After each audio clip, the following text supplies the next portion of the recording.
This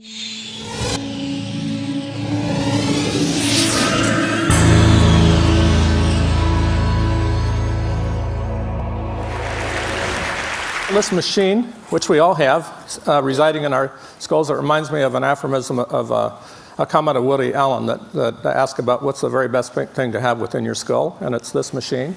And it's constructed for change. It's all about change. It confers on us the ability to do things tomorrow that we can't do today, things today that we couldn't do yesterday. And of course, it's born stupid. The last time you were in the presence of a baby, this happens to be my granddaughter, Mitra. Isn't she fabulous? But nonetheless, when she popped out, despite the fact that her brain had actually been progressing in its development for several months before on the basis of her experiences in the womb, nonetheless, she had very limited abilities, as does every infant, at the time of normal natural full-term birth. So if we were to assay her perceptual abilities, they would be crude. There's no real indication that there's any real thinking going on. In fact, there's little evidence that there is any cognitive ability in a very young infant. Infants don't respond to much. There's not really much of an indication, in fact, that there's a person on board, okay? And they can only in a very primitive way and in a very limited way control their movements. It will be several months before this infant can do something as simple as reach out and grasp under voluntary control an object and retrieve it, usually to the mouth. And it will be some months before when we see a long, steady progression of the evolution from the first wiggles to rolling over and sitting up and crawling, standing, walking, before we get to that magical point in which we can motate in the world. And yet, when we look forward in the brain, we see really remarkable advance. By this age, the brain can actually store, it has stored, recorded, can fastly retrieve the meanings of thousands, tens of thousands of objects, actions, and their relationships in the world. And those relationships can, in fact, be constructed in hundreds of thousands, potentially millions of ways. By this age, the brain controls very refined perceptual abilities, and it actually has a growing repertoire of cognitive skills. This brain is very much a thinking machine. And by this age, there's absolutely no question that this brain, it has a person on board. And in fact, at this age, it's substantially controlling its own self-development. And by this age, we've seen a remarkable evolution in its capacity to control movement. Movement is advanced to the point where it can actually control movement simultaneously in a complex sequence in complex ways, as would be required, for example, for playing a complicated game like soccer. Now, this boy can bounce a soccer ball in his head. And where this boy comes from, Sao Paulo, Brazil, about 40% of boys of his age have this ability. You could go out into the community in Monterey, and you'd have difficulty finding a boy that has this ability. And if you did, he'd probably be from Sao Paulo. And that's all another way of saying that our individual skills and abilities are very much shaped by our environments. And that environment extends into our contemporary culture, the thing our brain is challenged with. Because what we've done in our personal evolutions is build up a large repertoire of specific skills and abilities that are specific to our own individual histories. And in fact, they result in a wonderful differentiation in humankind in a way that, in fact, no two of us are quite alike. Every one of us has a different set of acquired skills and abilities that all derive out of the plasticity, the adaptability of this really remarkable adaptive machine. In an adult brain, of course, we built up a large repertoire of mastered skills and abilities that we can perform more or less automatically from memory, and that define us as acting, moving, thinking creatures. Now, we study this as the nerdy laboratory university-based scientists that we are by engaging the brains of animals like rats or monkeys, or of this particularly curious creature, one of the more bizarre forms of life on Earth, to engage them in learning new skills and abilities. And we try to track the changes that occur as the new skill or ability is acquired. And in fact, we do this in individuals of any age in these different species, that is to say from infancy up to adulthood and old age. And so we might engage a rat, for example, to acquire a new skill or ability that might involve the rat using its paw to master particular manual grasp behaviors, just like we might examine a child in their ability to acquire the sub-skills or the general overall skill of accomplishing something like mastering the ability to read. Or you might look at an older individual who has mastered a complex set of abilities that might relate to reading musical notation or performing the mechanical acts of performance that apply to musical performance. From these studies, we define two great epochs of the plastic history of the brain. The first great epoch is commonly called the critical period, and that's the period in which the brain is setting up in its initial form, its basic processing machinery. This is actually a period of dramatic change in which it doesn't take learning per se to drive the initial differentiation of the machinery of the brain. All it takes, for example, in the sound domain, is exposure to sound. And the brain actually is at the mercy of the sound environment in which it is reared. So, for example, I can rear an animal in an environment in which there's meaningless dumb sound, a repertoire of sound that I make up, that I make just by exposure, artificially important to the animal and its young brain. And what I see is that the animal's brain sets up its initial processing of that sound in a form that's idealized within the limits of its processing achievements to represent it in an organized and orderly way. The sound doesn't have to be valuable to the animal. I can raise the animal in something that could be hypothetically valuable, like the sounds that simulate the sounds of a native language of a child. And I see the brain actually develop a processor that's specialized for that complex array or repertoire of sounds. It actually exaggerates their separateness of representation in multidimensional neuronal representational terms. Or I can expose the animal to a completely meaningless and destructive sound. I can raise an animal under conditions that would be equivalent to raising a baby under a moderately loud ceiling fan in the presence of continuous noise. And when I do that, I actually specialize the brain to be a master processor for that meaningless sound. And I frustrate its ability to represent any meaningful sound as a consequence. Such things in the early history of babies occur in real babies. And they account for example, the beautiful evolution of a language-specific processor in every normally developing baby. And so do they also account for development of defective processing in a substantial population of children who are more limited as a consequence in their language abilities at an older age. Now, in this early period of plasticity, the brain actually changes outside of a learning context. I don't have to be paying attention to what I hear. The input doesn't really have to be meaningful. I don't have to be in a behavioral context. And this is required so that the brain sets up its processing so that it can act differentially, so that it can act selectively, so that the creature that wears it, that carries it, can begin to operate on it in a selective way. In the next great epoch of life, which applies for most of life, the brain is actually refining its machinery as it masters a wide repertoire of skills and abilities. And in this epoch, which extends from late in the first year of life to death, it's actually doing this under behavioral control. And that's another way of saying that the brain has strategies that define the significance of the input to the brain. And it's focusing on skill after skill, or skill after ability under a specific attentional control. And it's a function of whether a goal in a behavior is achieved, or whether the brain or the individual is rewarded in the behavior. This is actually a very powerful, this lifelong capacity for plasticity, for brain change, is powerfully expressed, and it's the basis of our real differentiation, one individual from another. You can look down on the brain of an animal that's engaged in a specific skill, and you can witness or document this change on a variety of levels. So here's a very simple experiment. It was actually conducted about 5 years ago in collaboration with scientists from the University of Provence in Marseille. And it's a very simple experiment where a monkey has been trained in a task that involves its manipulating a tool that's equivalent in its difficulty to a child learning to manipulate or handle a spoon. And the monkey actually mastered the task in about 700 practice tries. So in the beginning, the monkey could not perform this task at all. It had a success rate of about 1 in 8 tries. And those tries were elaborate. Each attempt was substantially different from the other. But the monkey gradually developed a strategy. And 700 or so tries later, the monkey is performing it flawlessly, never fails, is successful in its retrieval of food with this tool every time.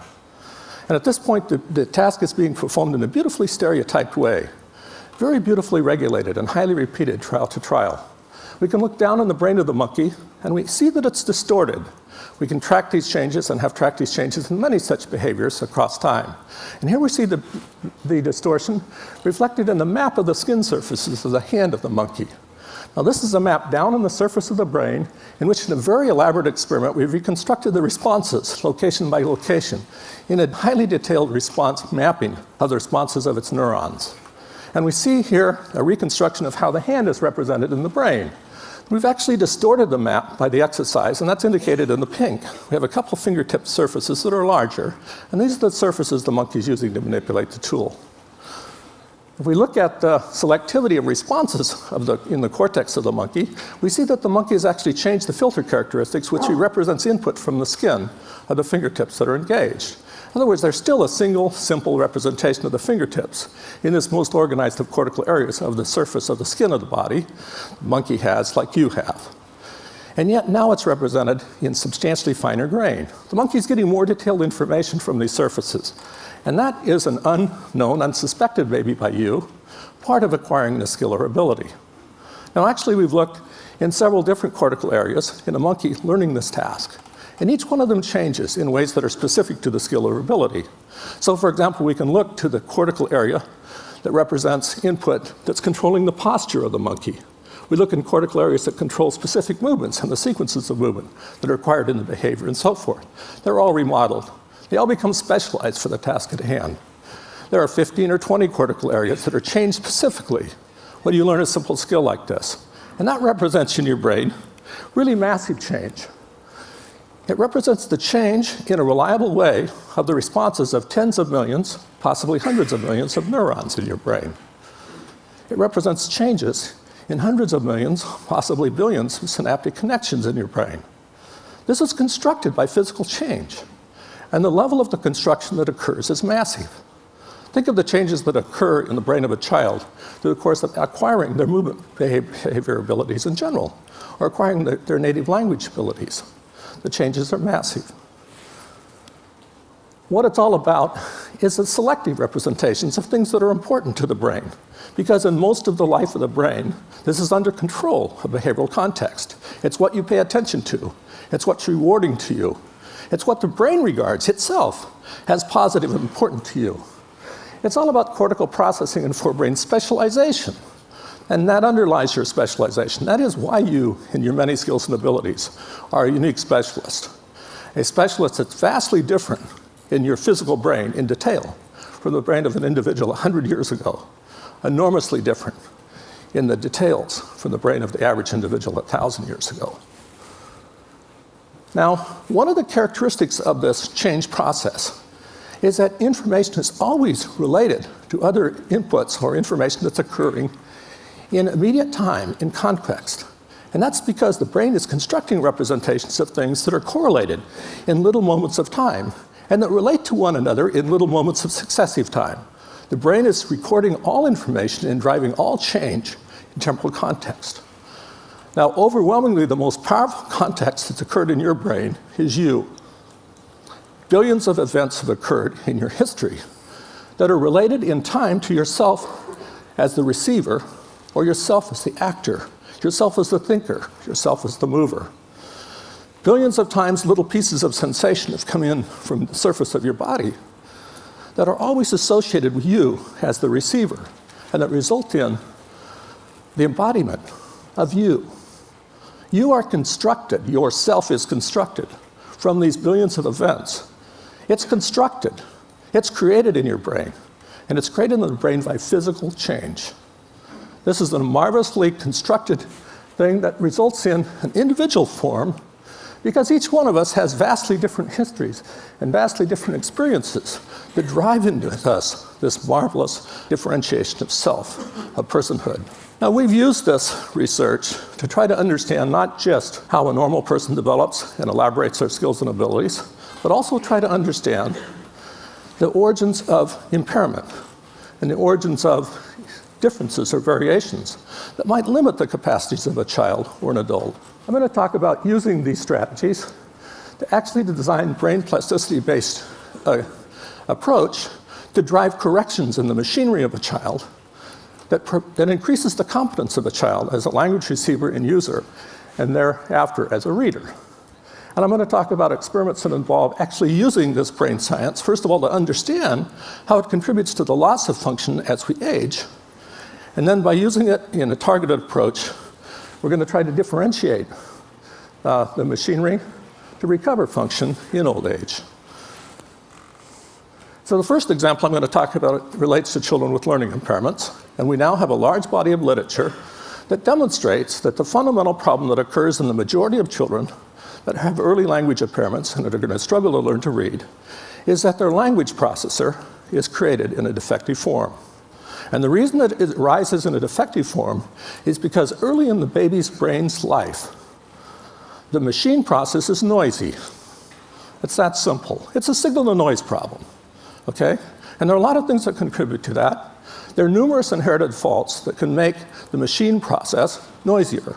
I might say the noise problem can also occur on the basis of information provided in the world from the ears.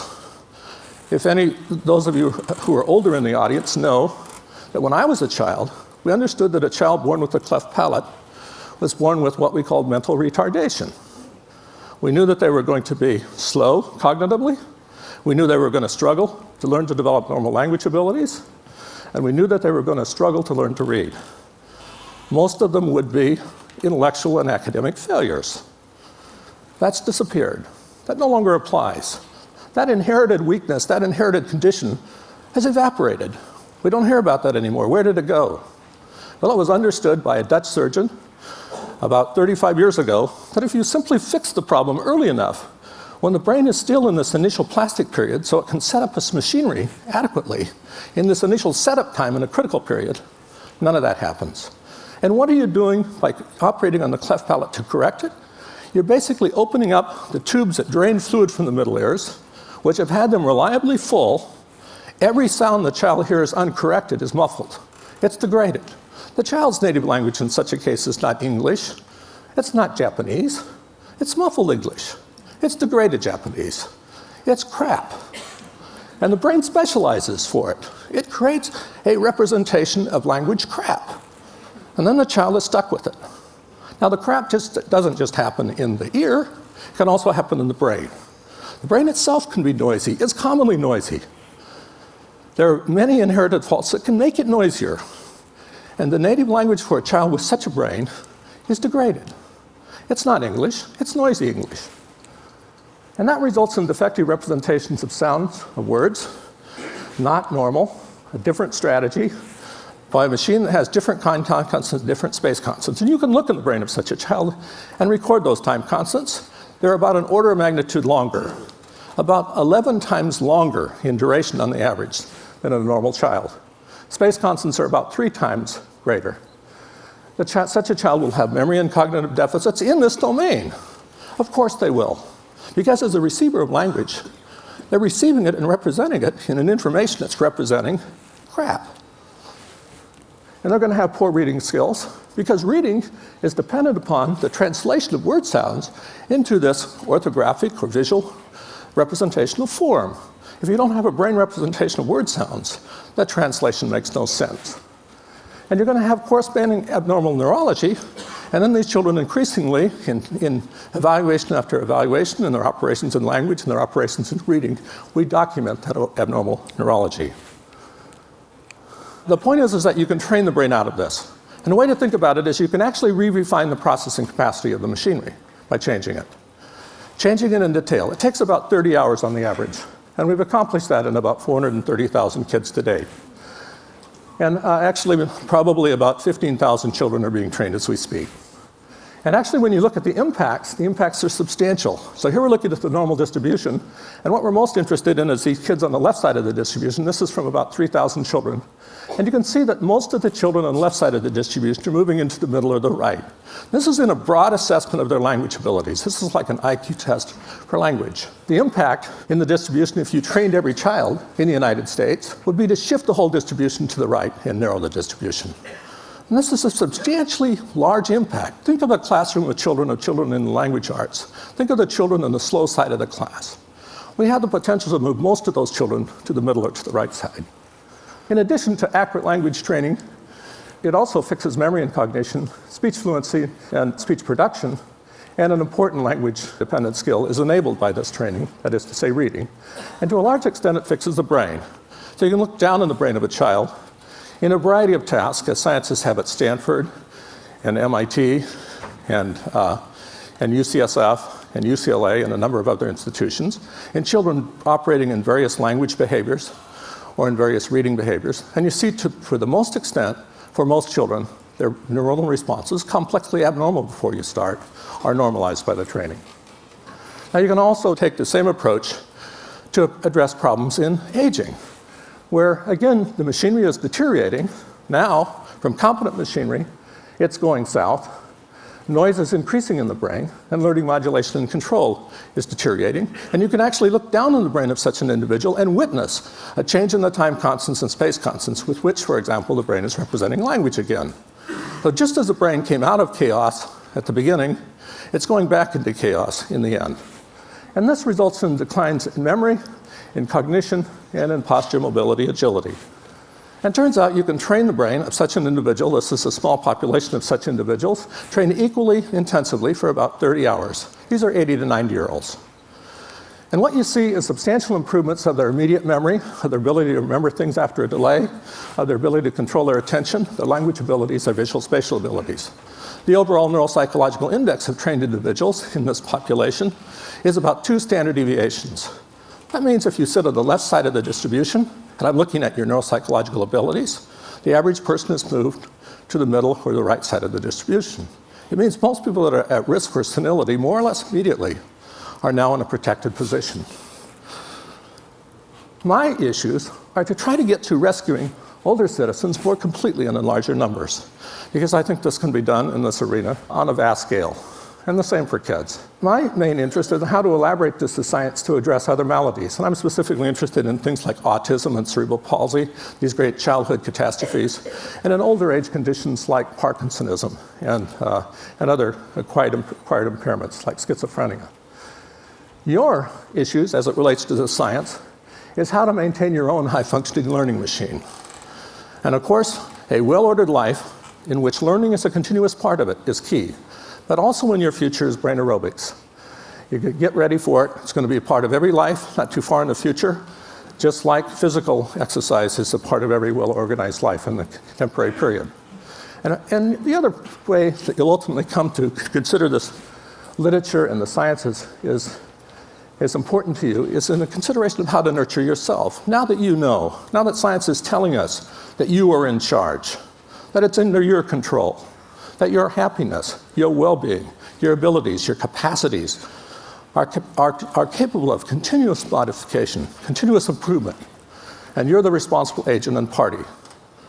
Of course, a lot of people will ignore this advice. It'll be a long time before they really understand it. That's another issue and not my fault. Okay, thank you.